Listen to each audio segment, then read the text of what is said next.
noon, good afternoon, good evening, or what time you'll be watching our video presentation.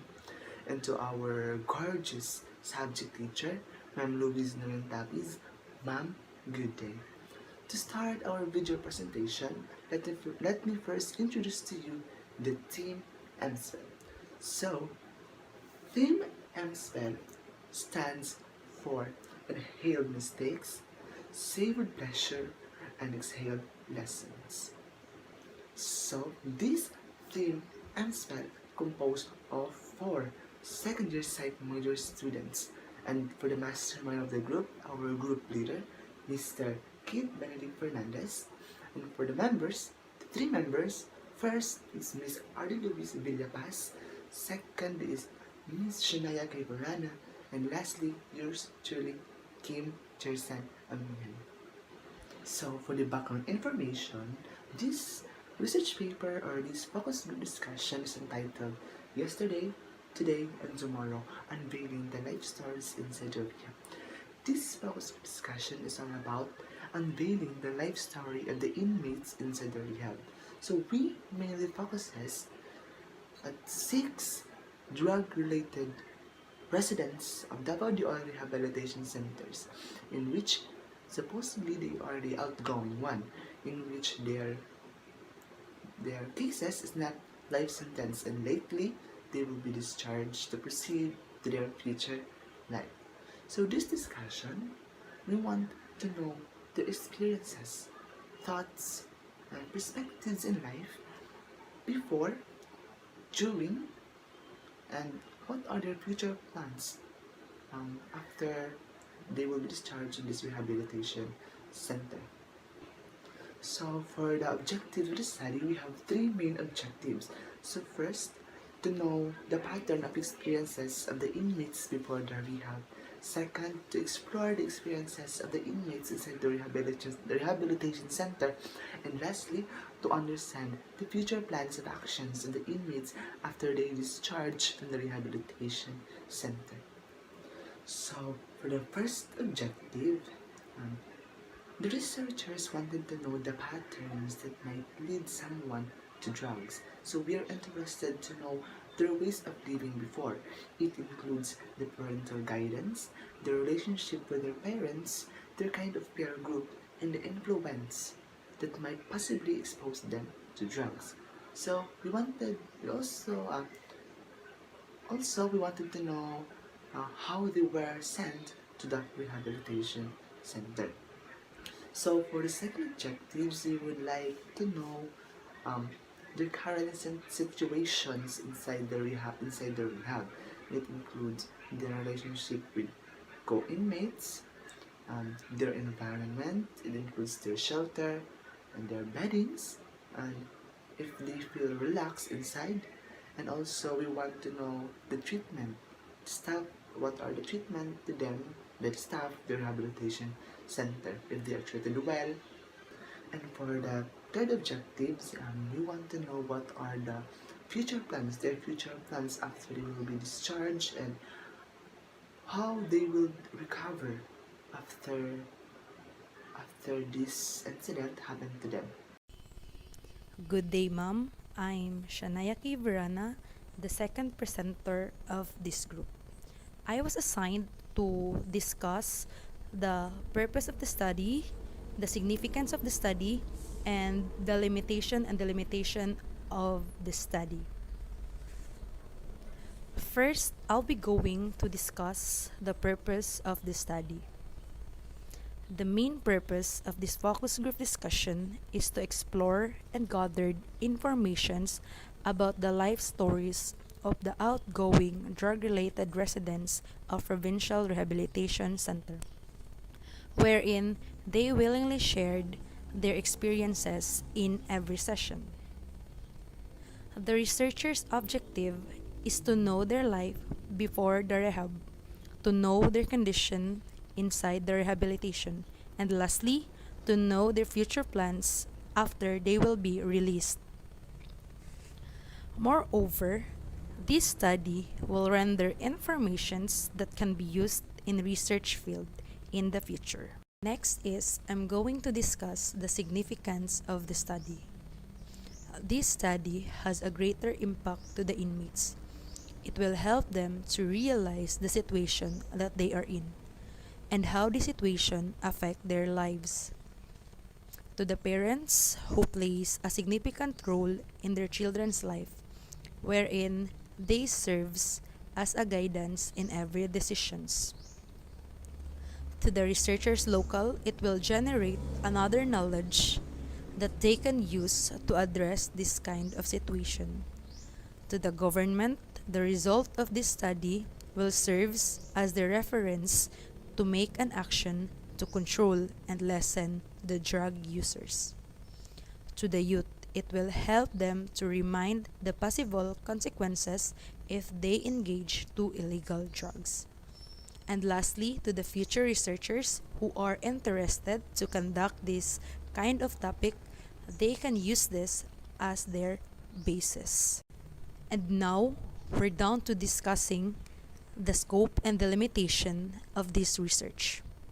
Of course, like other researches, the researchers acknowledge the weakness of this research to not fully explain the phenomenon being considered due to some matters.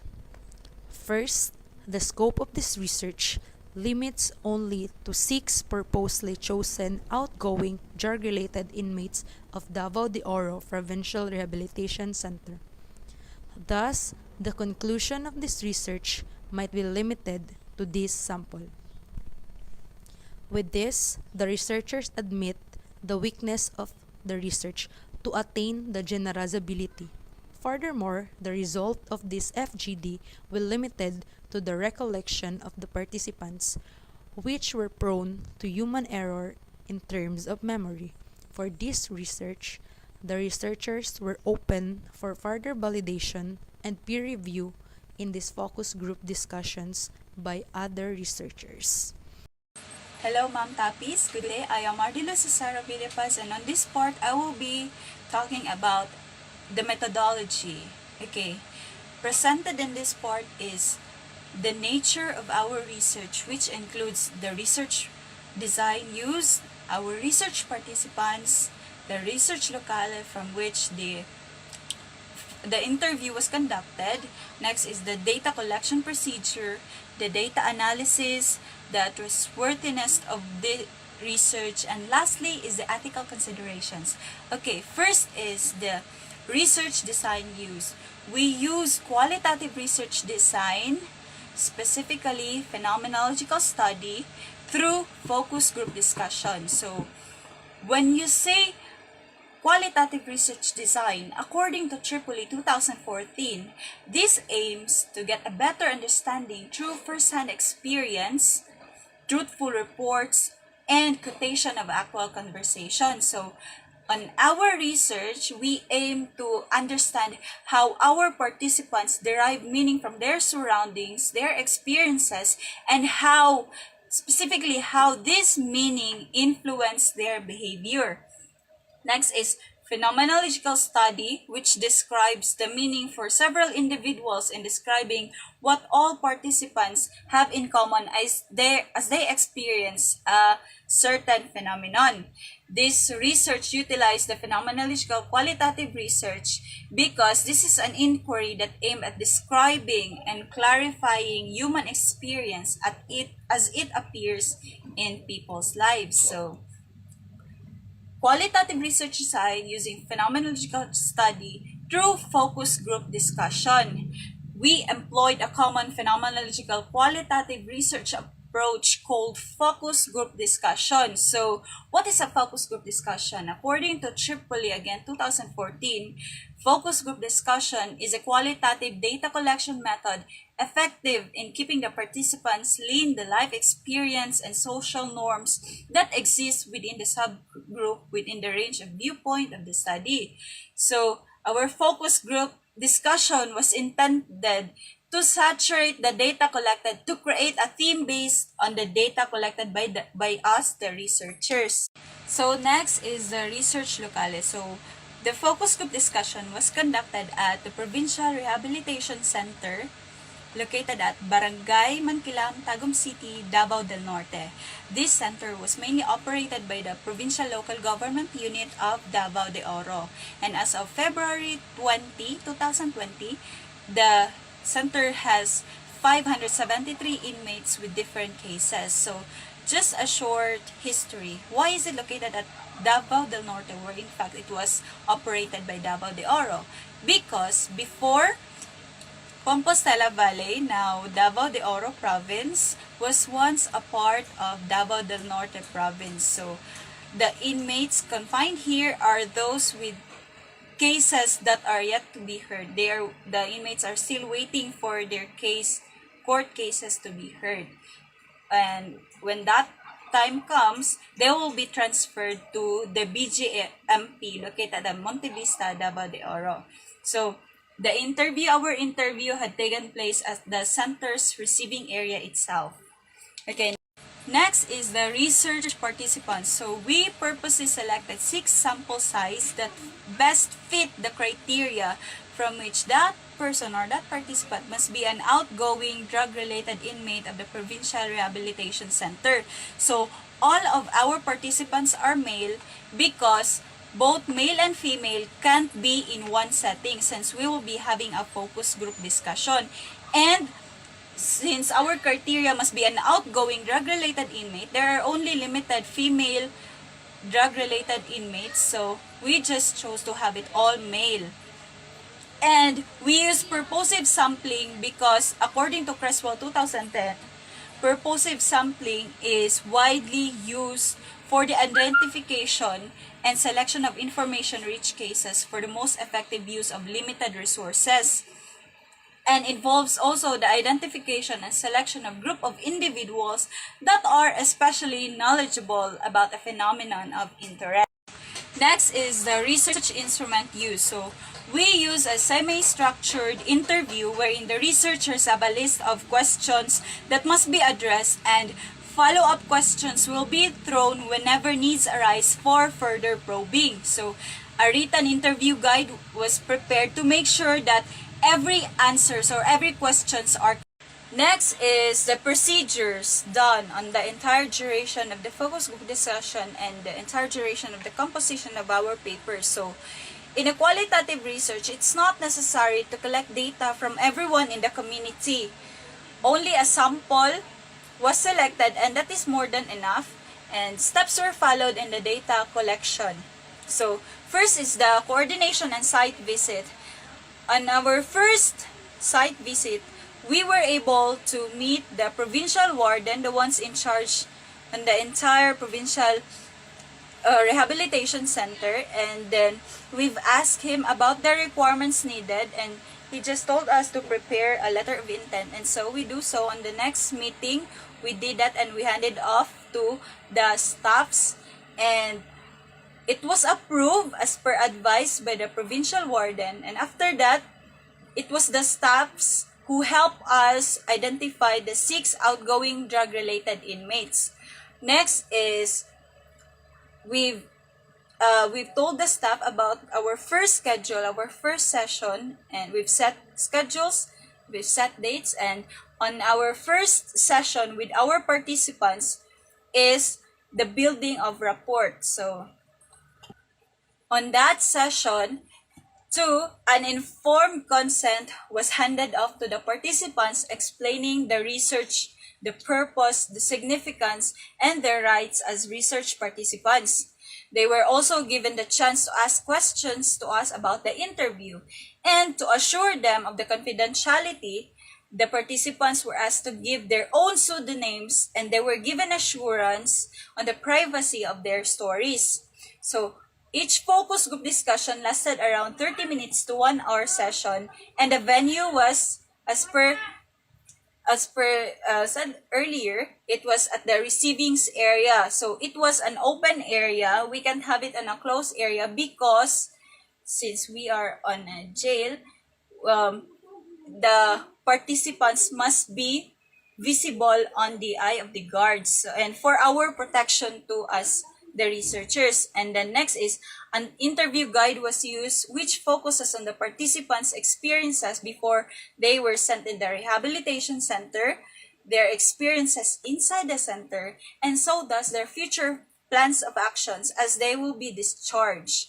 Then, schedules of the interview were set depending on the availability of all the participants in order to facilitate the proper interview, and every detail of the responses was taken consideration. Preliminaries were done before the start of every interview, wherein it highlighted most was the instruction given to the participants that it is important not to share others what has been discussed within the group during the session in order to respect each other's privacy.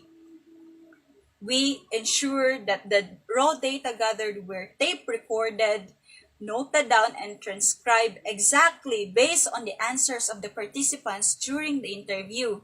Research questions were translated from English to vernacular for the better understanding of the participants. And follow-up questions were asked whenever the need arises for further probing. After the data collection, we then proceed to the data analysis. So next is the data analysis. After the collection of data, we then proceed here the data analysis. So the responses of the participants were analyzed using thematic analysis. So after transcription, each set of data gathered were given an identification code and along with the pseudonyms of each participant, and the crafting of matrix followed. So, inside the matrix, it consists of columns from which the participants' vernacular answers were then translated into English and were grouped under questions and sub-questions. Next is, the researchers then identified the emerging themes based on the common answers repeated by the participants. Having the emerging themes from the data collected and the responses were extracted and grouped under each theme supporting the statements. Then, after that, results and discussion follows. Okay, next is the trustworthiness of the research. So, to establish trustworthiness, the researchers, we observed its four components, namely the credibility, transferability, dependability, and conformability. So, first, credibility. So, it is when the focus group discussion was conducted,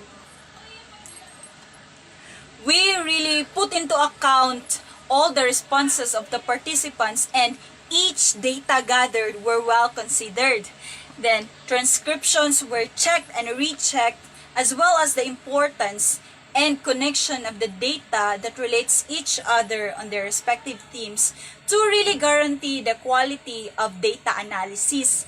Next is transferability. So, this refers to the degree to which the results of the qualitative research can be generalized or transferred to other contexts or settings. So, we really ensure the loaded information for validity and for future research references.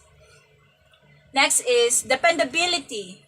This refers to the stability or consistency of the inquiry processes used over time. So, we did address this through selecting credible participants who can really relate to the questions given during the focus group discussions.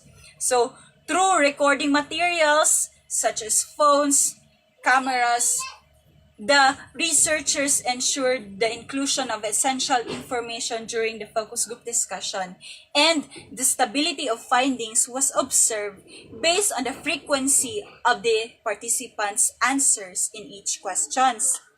Next is the conformability. So this refers to the degree to which the results can be confirmed.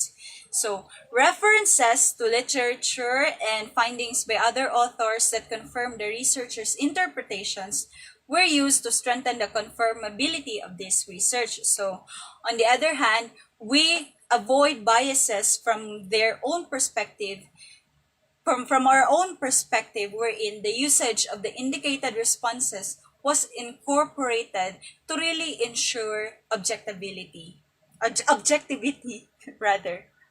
And for the last part of the methodology is the ethical considerations. So, A sound research is a moral and ethical endeavor. So we really are very careful on the ethical considerations in the conduct of the interview because we really want to ensure that the interests of the participants will not lose their trust and they are not really harmed as a result of the interviews being done. So first is the respect for persons. So this is where we didn't exploit the weaknesses of the research participants. Prior to the conduct of the focus group discussion, permission was secured from the provincial warden of the Provincial Rehabilitation Center wherein information series take location. And an informed consent was introduced to the selected participants. So this approach was done by us as a means of showing respect to the individuals being involved, to our participants.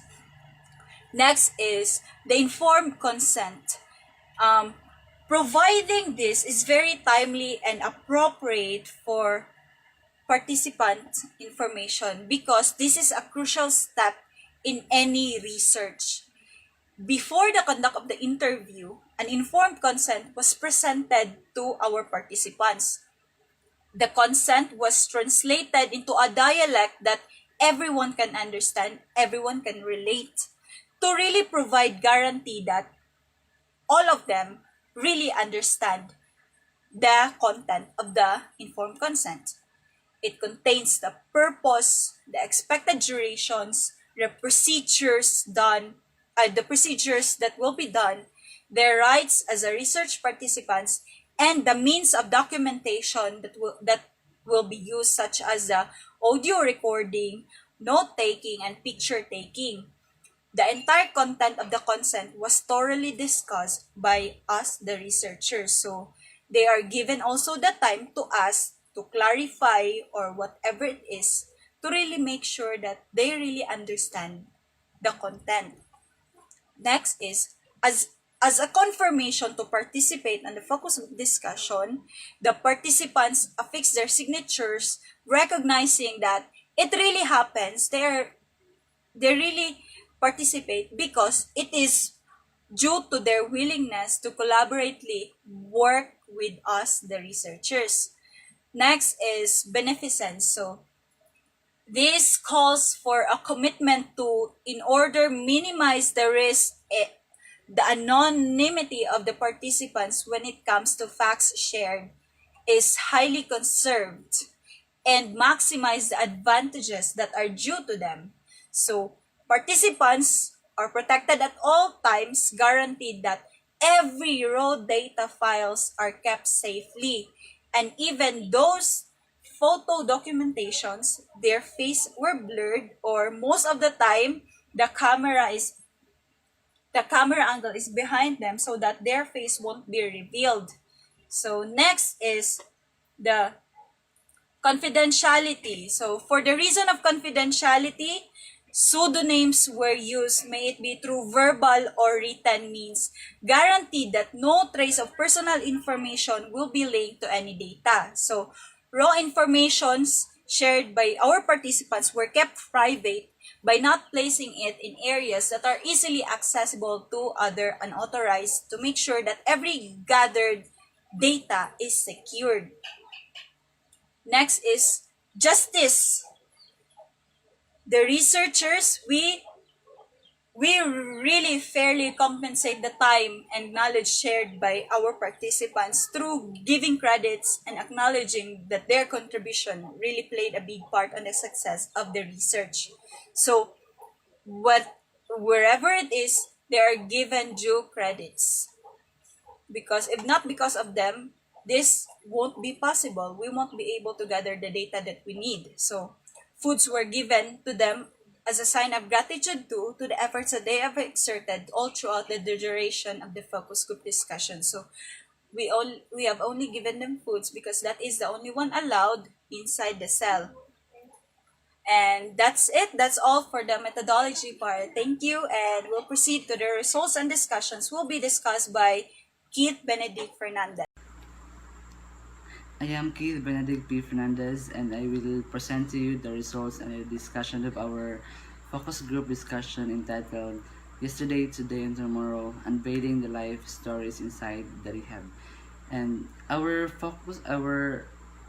results and discussion is divided into three parts. The first part is the discussion of our grantor question number 1. The second part is the discussion of our grantor question number 2. And the last part is the discussion of our grantor question number 3. And now I will start presenting to you the first part. But before that, let me introduce to you our first grantor question. How will the respondents describe their past experiences before they were sent inside the rehab? And basically, as researchers, we would like to know what are the past experiences of our respondents that leads them to their current situation. And furthermore, we would like to know what are the patterns of behaviors or experiences that leads someone to taking drugs or to link to drugs. And in the grand tour question number 1, we came up with the following themes, and actually we formulated or we came up with 4 themes. The first theme is the family relationship and parental monitoring. The second theme is the peer influence. The third theme is the pleasure purposes, and the last theme is the drug entrapment. So first for the first theme, the family relationship and parental monitoring. So family relationship is the parents' relationship with the child and the attitude which parents express towards their child. And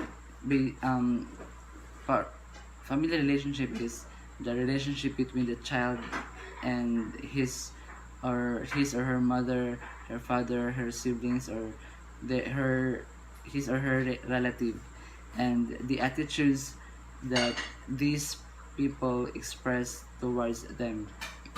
And then parental monitoring. Parental monitoring is defined as the parents' knowledge about their children's activities, who they hang out with, and what they do. So, as we would like to know their past experiences, the role of the family, especially the parents, is very important. So, in this theme, we would like to know what is their relationship with their parents, and how aware is their parents in the activities or what they do. So according to, as I will present to you the one of the responses of our respondents. He said that my family didn't knew that much about my doing. He is referring here to using drugs. That is why when I was arrested, their speculations became right. So basing from his response, his relationship with his family is not that good, and the involvement of his parents or his family is very low. So the second example response is, I am loved so much since I am the only child. They support me at everything, but they don't know I am into drugs. I didn't like staying with my family. I do sometimes, but I choose to go away. I live in a boarding house. So as we take a look with this response, it is evident that his relationship with his family is very good, since he admitted that he is loved by his parents. However, the involvement of his parents is evident that is very low, because they were not able to reprimand him about his behavior. And his current situation now is he is inside the rehab and with a drug related case. So upon analyzing the responses in the first theme, it is evident that the relationship of the our respondents with their families is not that good nor bad, and generally the involvement of the family is very low. So let's proceed to the second grand tour question. This is the second theme, so the peer influence. According to the Global Journal of Health Science, they posited that peer group may on one hand serve as a model of and influence behaviors and attitudes, whilst on the other hand it may provide easy access, encouragement, and an appropriate social setting for consumption. So as we would like to know their past experiences, so the person or the something that influenced them to taking drugs or to link into drugs is very important. So that is why we included the peer influence, since most of the the responses regarding who influenced or what influenced them is most likely their peers. So according as what the Global Journal of Health Science, that the peer group is most likely provide easy access. So in relation to drugs, if a person's peer group is into drugs, he is more likely to access to how to have easy access to drugs. So that is what happened to our respondents. And as what one of our respondents stated, that when he was asked who influenced him to taking drugs, he said that my friends. I just tried referring to using drugs because I am a student before, and it can take away fatigue where you will feel so relaxed and active as always. So in his response, he stated here that his friend influenced him to take drugs, and some of the respondents said also that they their friends influence them to taking drugs, their classmates too, they influence them to take drugs, and their neighbor. So now let's proceed to our third theme for the grand tour question number 1. So the pleasure purposes. According to Fadi and Sabelescu 2010, they claimed that substance use is just pleasure-oriented behavior, and it means that the unifying purpose of drug use is mainly for pleasure. So as we would like to know the past experiences of our respondents here in the grand tour question number 1, so do we would like also to know what are the purposes of using these drugs. So as we unify all their responses through thematic analysis, we found out that they use drugs mainly for pleasure purposes, for pleasure purpose. So according to one of of our respondents, he said that I was indulged to such activity because our family is meat seller, and it's so tiring to slaughter meat.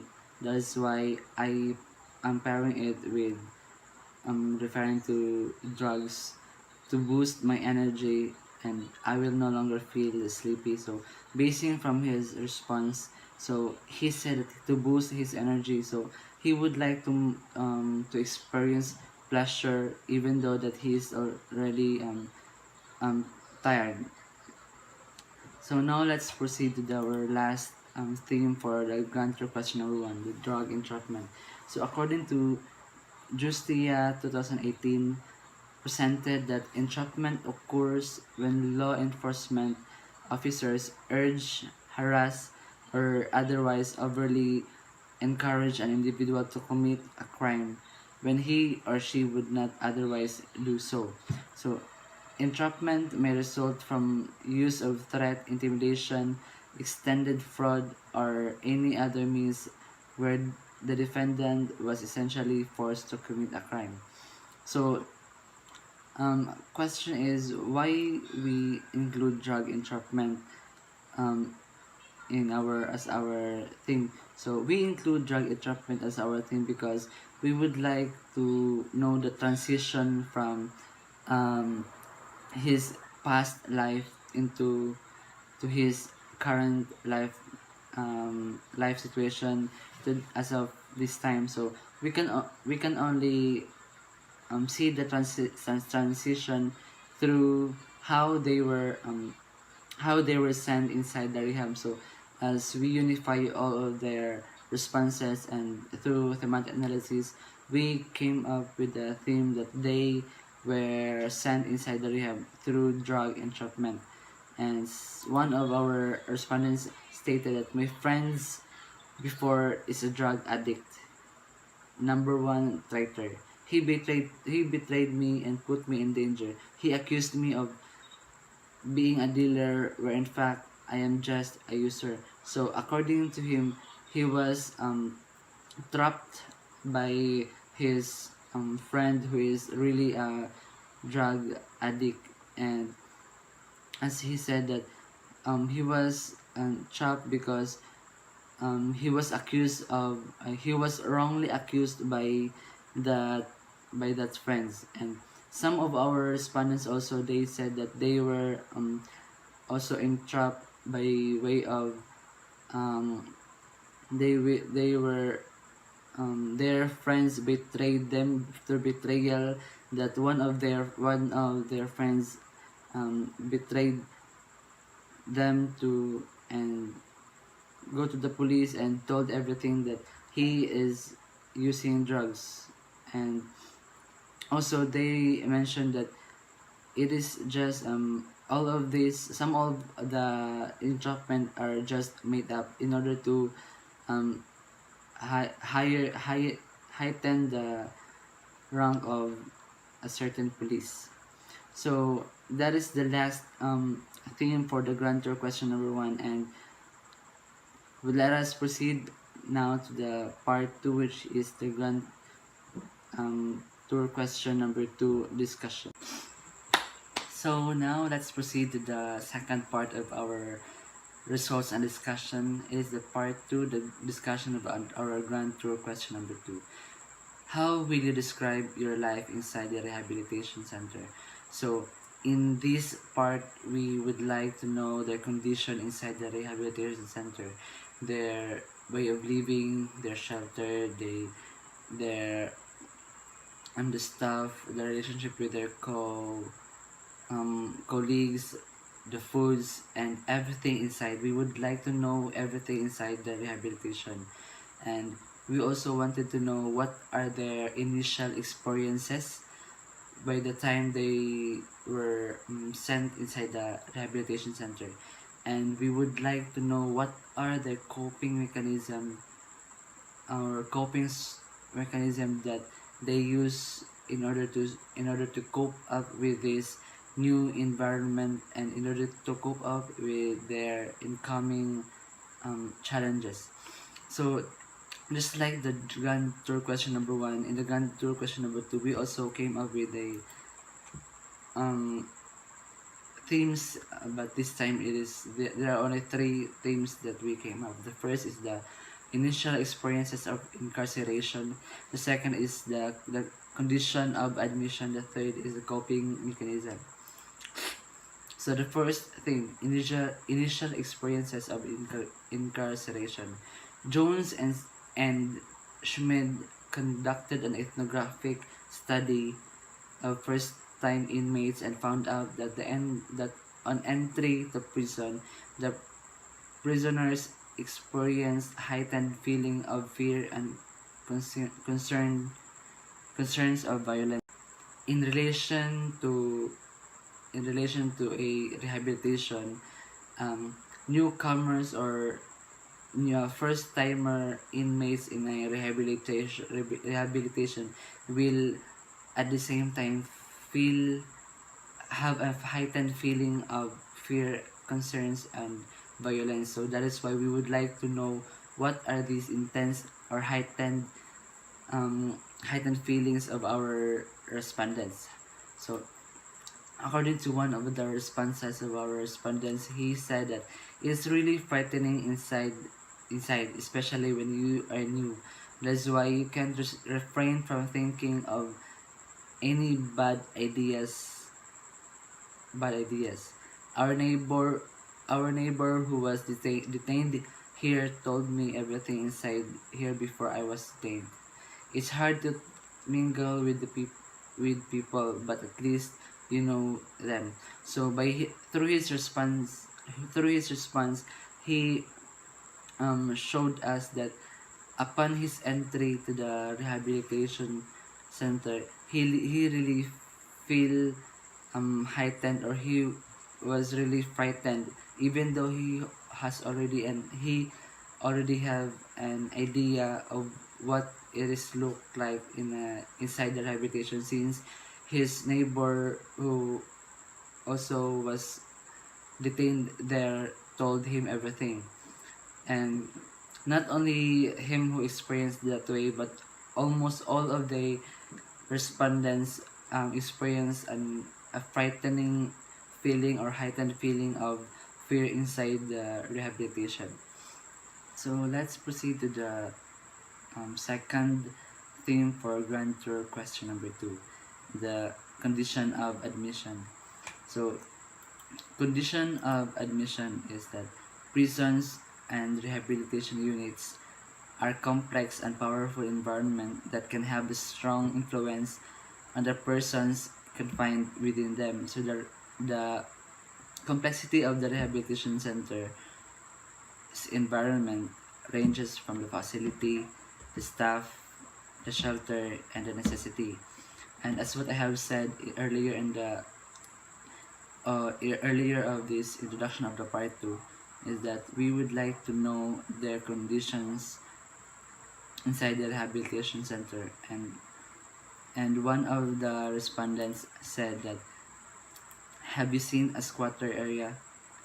It really looks like that. The view from the outside is good, but if you go inside, it is really messy.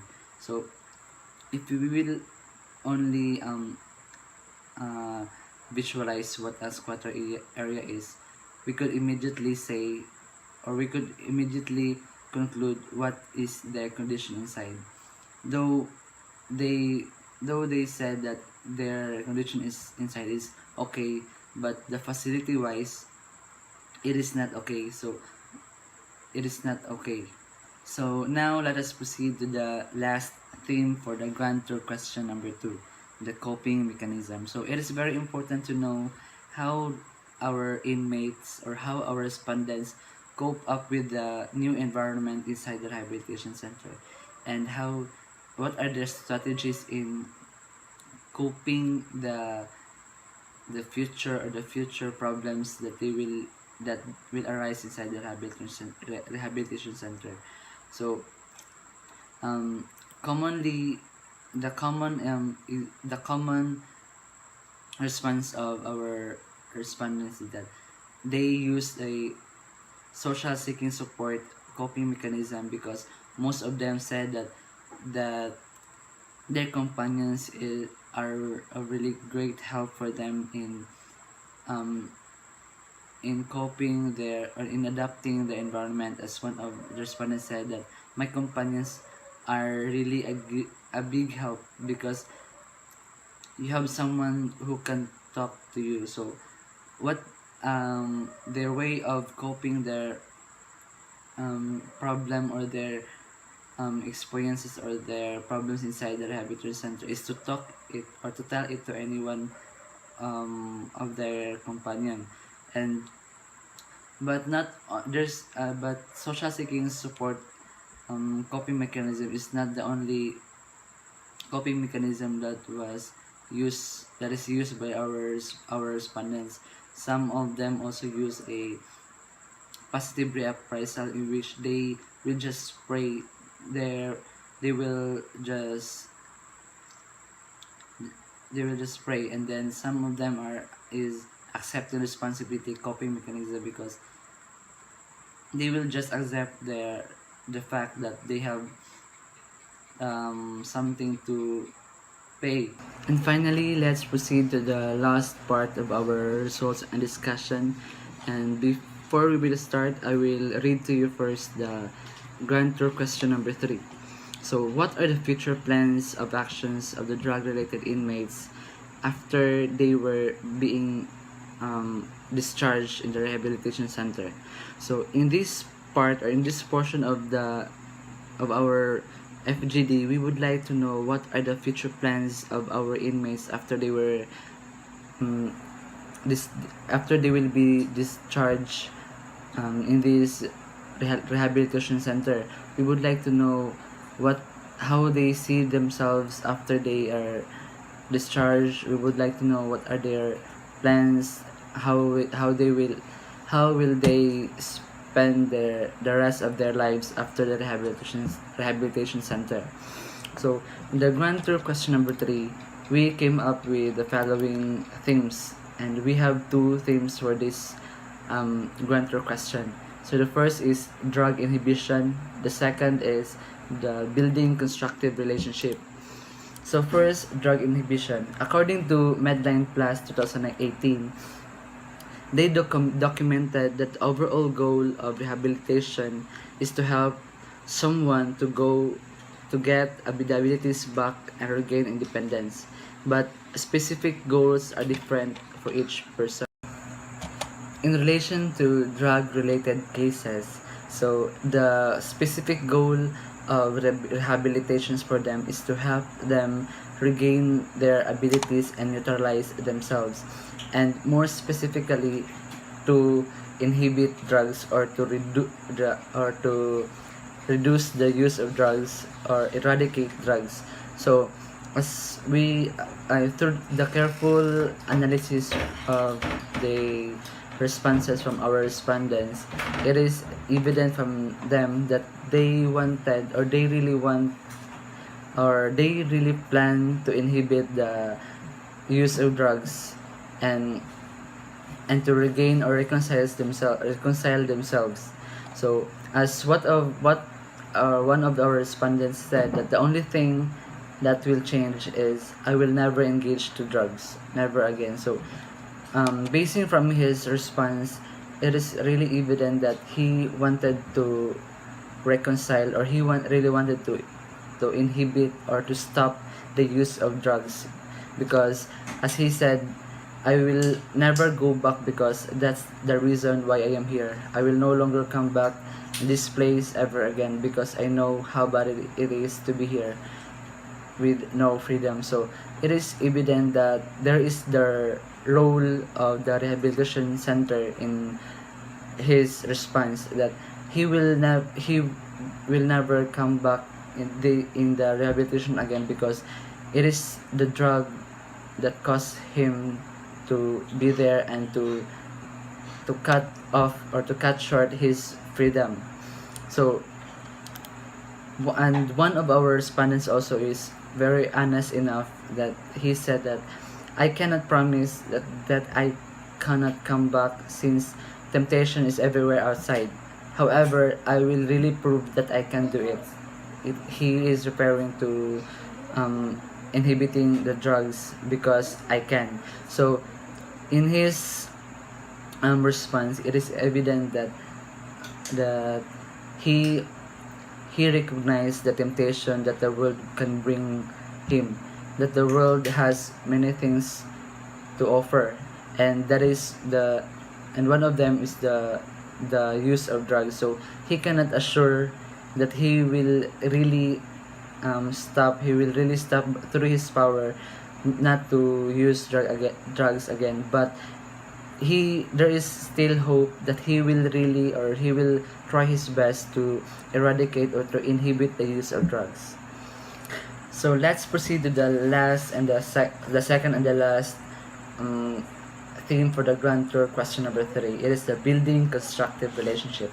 Building constructive relationship is a way to get back the trust and reconcile with the relatives of the inmates, most specifically to those that have left a family because of rehabilitation. So building constructive relationship is a way in order to bring back, or in order to regain the or rebuild the relationship, that had been broken because of the rehabilitation.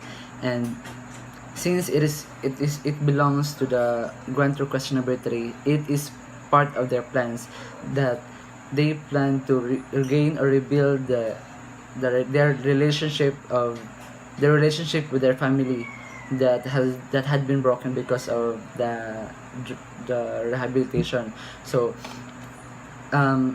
most specifically or especially to our respondents, because some of them have families already, some of them have child, so they wanted to bring back, or they wanted to rebuild that relationship with their child or with their family. So one of our respondents said that, I wanted to see my child, who is 7 years old now, that I haven't seen since birth. So I wanted to show that I am the father. I will work immediately since I am too old to go to school. I will work for the future of my child. Maybe I'll be marrying soon. Then I will help my family since we no longer have a father. And my siblings are still young. I will do everything for them. So through his response, he would like to rebuild his relationship with his child and his family constructively by showing to him that he is really the father and he is a worthy father of his son, and that he will also work for his family in order to pay back all the sacrifices that his family have done. And especially that this respondent of ours spent 12 years already in no, not 12 years, 2 years in prison. So he wanted to repay back all the sacrifices that his family brings that his family is sacrificed for him. So that's the last theme for our grand tour question number 3, and also the last theme for our part 3. And to wrap up everything, I have already presented to you the 3 parts of our focus group discussions, results and discussion, the part 1, the part 2, and the part 3. So these 3 parts represents the yesterday, today, and tomorrow of our title, yesterday, today, and tomorrow, unveiling the life stories inside the rehab. So that will be all for our results and discussion. Thank you. And I'm back again, ma'am. This is Ardie Louise Villapaz, and the last part that I will be explaining is the recommendations, which is definitely the last part of our paper 2, our report. So, based on the findings and conclusions of the research, we, the researchers, offer the following recommendations. So, first is, family's acceptance and involvement is highly needed once the inmates will be discharged, because this is one way of helping them to have a better redirections as they integrate once again to the community. Next, rehabilitation centers must formulate new policies or at least improve more the existing ones, which are anchored on helping molding each residents in preparation for their life after being discharged. Next, the government must have an intensified information dissemination on drug prevention and strictly implement existing and new policies regarding to this matter in order to lessen the numbers of people involved in illegal drug use. Next, active participation of the current and discharged inmates on moral recovery programs initiated by LGU-accredited religious associations must be checked and follow up for them to have a healthier perspectives in life, such as achieving their future goals, raising self-efficacy, and for intra and interpersonal growth and development. And lastly, our last recommendation is Researches using other dimensions not included in this research are highly recommended. And that ends our report and our research entitled Yesterday, Today, and Tomorrow, Unveiling the Life Stories Inside the Rehab. So this has been an amazing journey of a lifetime. We've experienced a lot and we've learned a lot, and thank you so much, Ma'am Tapiz, for always enabling us to put theory into practice. So God bless on your future endeavors, Ma'am. And this has been Team IMSPEL, Inhaled Mistake, Savored Pleasure, and Exhaled Lessons, officially signing off.